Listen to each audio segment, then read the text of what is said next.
As you can see, I already started braiding, and I'm just going to continue to add in hair.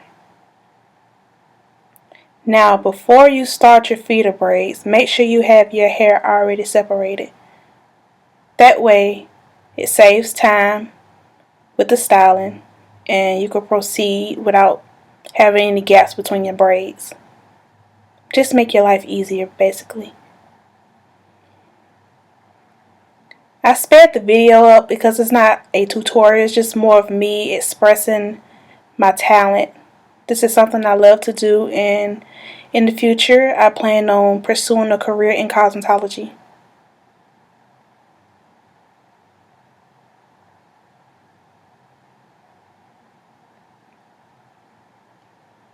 And as you can see, I just added in the hair. Now, this part is optional. It's up to you and your preference and how thick you want your braids to be and how full you want it. As you can see, we did sort of a large braid. It starts off small. That's the purpose of a feeder, because it looks natural. So we started off small and then we just added hair in. And I did add some smaller braids just to give the style some pizzazz. Now with these braids, you do have to plan out how you planning on doing this style.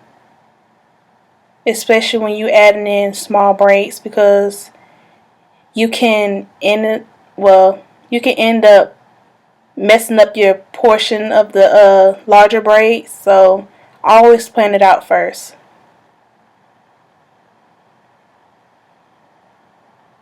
And believe it or not, I just learned how to do these braids probably like 2 or 3 weeks ago.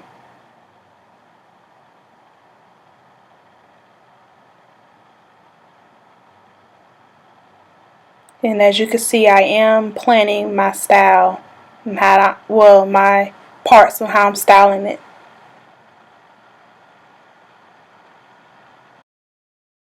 As you can see, I already done the back off camera. I always start with the back first, because when you do 2 layers, your braids, if you start off in the front, your braids in the front is going to be in the way of your back layer. So always start in the back first and then work your way up to the front. Now I'm going to proceed to the front and start that section.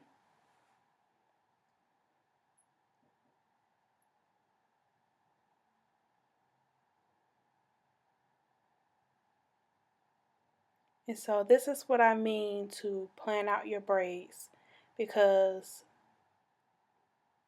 you can mess up if they're not planned out correctly. As you can see, I already messed up. I wasn't going for like a straight part. I was going for more like a slanted part, and the part wasn't to my liking.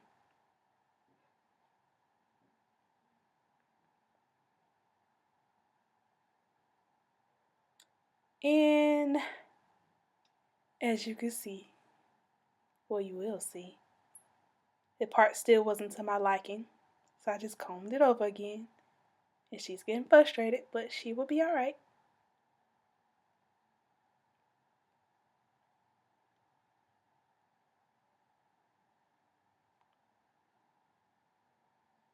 And I'm very particular about my parts. I do not like crooked parts at all. That is like one of my biggest pet peeves. I just don't like it. Crooked parts, that's all.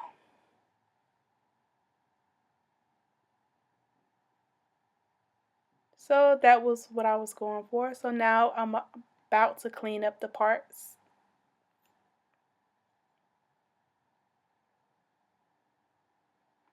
Still cleaning up.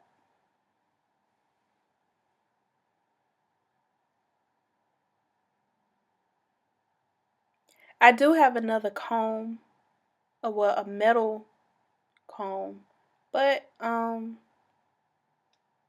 this is pink, and pink is my favorite color, as you will see. So yeah, I want to come on camera with a pink comb, but I do have some metal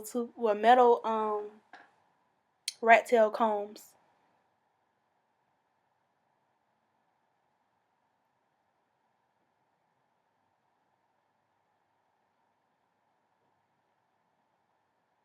Hot pink is like my signature color, so be prepared to see everything hot pink. Even my background is pink, so yeah.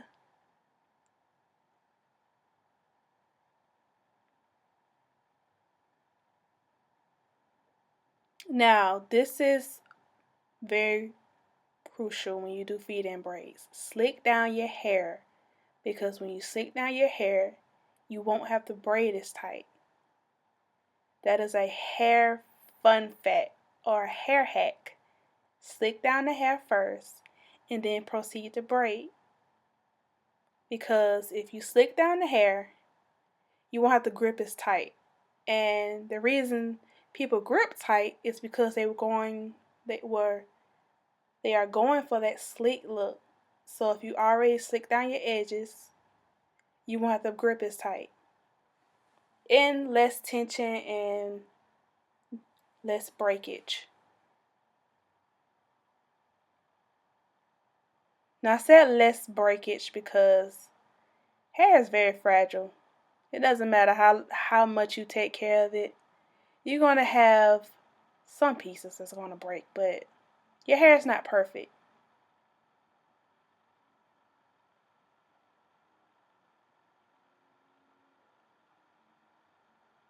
So it doesn't matter how much you clip your ends, how much work you put into your hair. Your hair is going to break because it's very fragile. So that's why I said less breakage.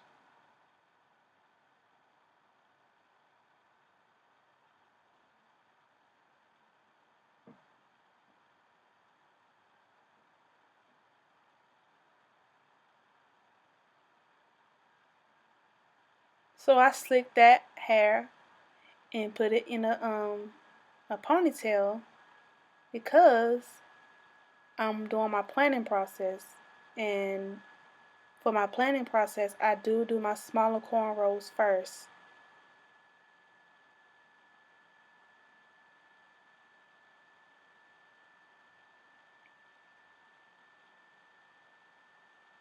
Now for this part, it's optional whether you want to use extensions or your real hair. Her hair is long, but because her real hair doesn't last that long without extensions, I added it in so it can last at least for 2 weeks. Because her hair will frizz up within a week if I don't add extensions to it.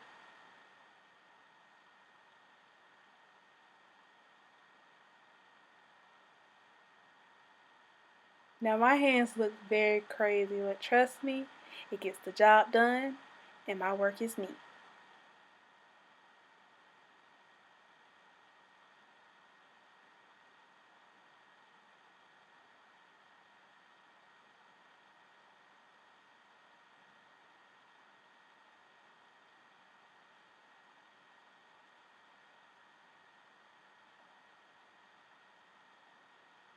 And you're going to proceed to braid. But once you get to the end of your braid, end of your small cornrows, do not braid all the way down to the ends because we're going to feed this braid into her feed-in braid. But we're going to add her small cornrows into her feed-in braid.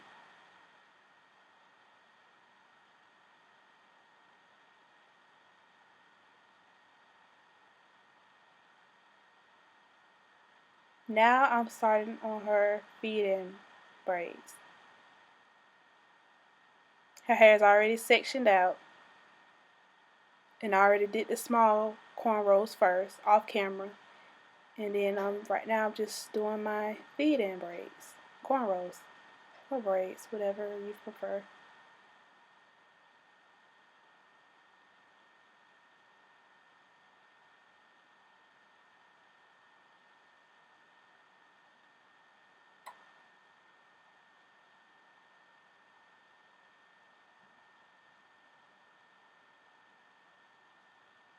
And I know people are asking why you don't use clips. Well, I do, But you know how things go. You wasn't quite prepared for the video as you thought you was, so yeah. But I do use clips too, so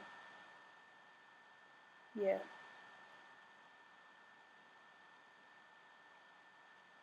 Now around your edges, this is where I had to adjust the hair.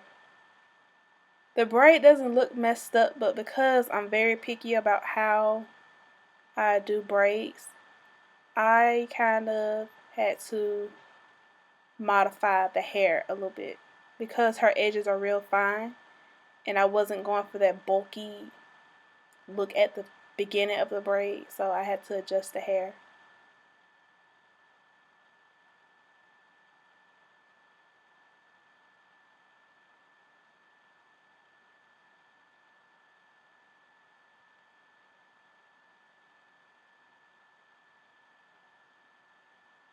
See?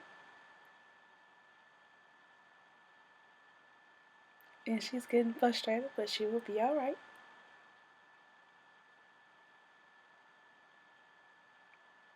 So in order to correct my mistake, I just um took some hair away from that section of the hair to go inside the feeder braid.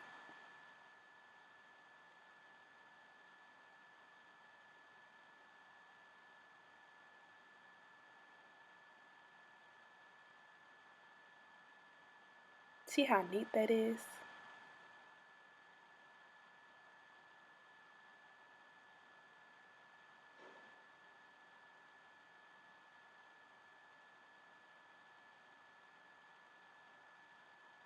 I'm turning her around so you guys can get a good look.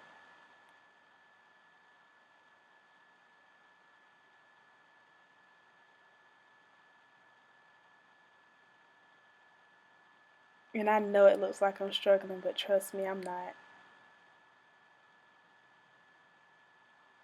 Her hair is very thick, so I have to. That's why my hands look crazy. I have to make sure all of her hair is in the braid and it's nice and sleek.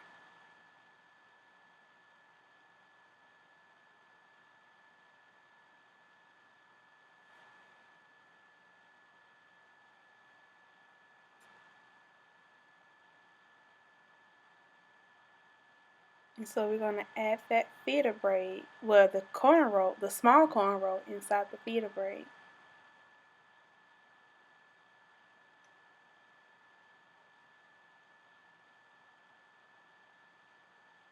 And this is going up in a bun, so that's why I'm braiding up.